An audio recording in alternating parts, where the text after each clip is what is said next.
4 variations of the lunge that you can use no matter where you are at in your fitness journey. The first variation of the lunge that we are going to talk about is the Trx Step-Back Lunge.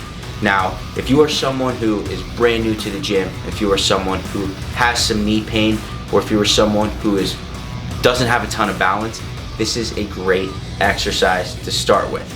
In order to do this, the first thing we're gonna do is grab a TRX, make sure we hook it up to something that doesn't move, and we're gonna grab the handles. From here, we're going to get our feet together and we are going to step back. Now, when we step back, we are trying to load the weight into our glutes, our hamstrings, and our quads. These are the predominant muscles that the lunge is going to work. So what the TRX does is twofold. First, it gives you some stability. Instead of wobbling left to right on your way down, you have your hands holding on to something stationary that's doing the stability for you.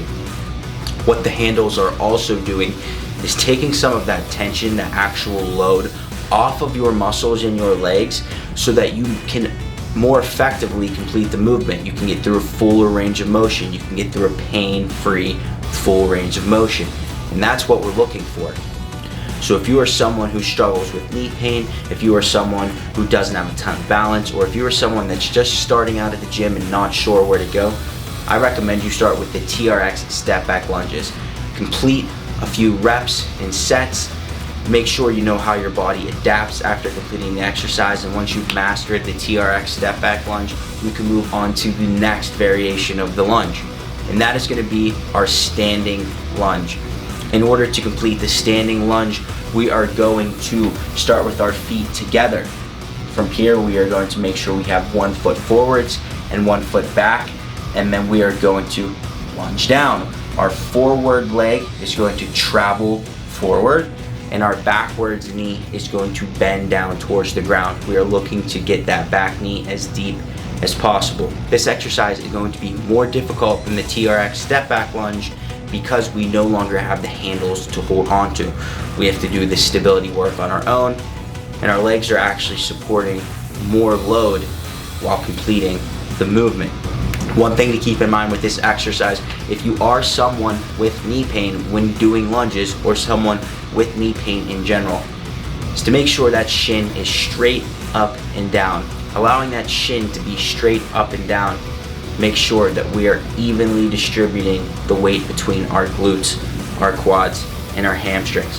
The further forward that knee travels, the more tension we put on those muscles around the knee. So that is just something to keep in mind when completing the standing lunge. If you start to have a little bit of knee pain, take a look at how far is your knee traveling forward.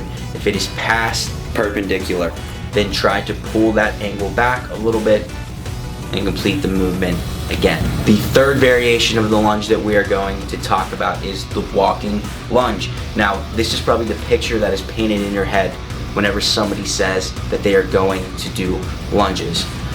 This movement is executed by, like the name suggests, walking and completing the lunge at the same time.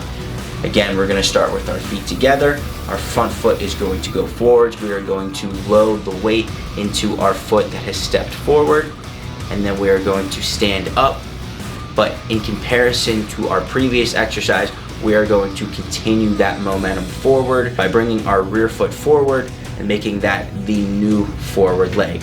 From there, we'll load the weight onto that trail leg, and we will complete that movement pattern over and over again. The walking lunge can get difficult again because it adds another layer of instability. We are now moving through space. We are at one leg at a time. It's going to force you to use more stability in order to complete the movement. Also, as we are moving forward, as we have that forward momentum moving into the next leg, this is where we tend to see that shin break that straight up and down angle, and the knee travels past perpendicular. This is when a lot of people complain that they have knee pain, that it's difficult for them to do lunges.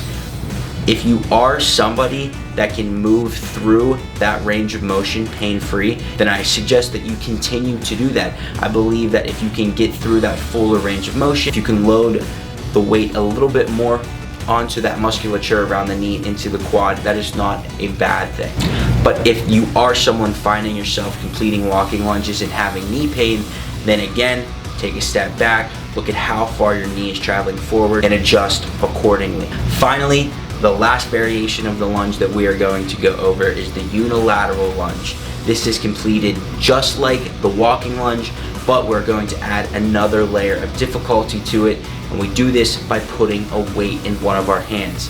This is going to make one side of our body heavier than the other, and what that is going to do is force us to use more core musculature in order to stay stable throughout this movement pattern. Guys, that is 4 variations of the lunges that you can use no matter where you are at in your fitness journey. If you are someone who is new to exercise, if you are someone who is new to the gym, and you are looking how to actually use these exercises and complete a full workout, we have a 10-week program. Your first 10 weeks in the gym.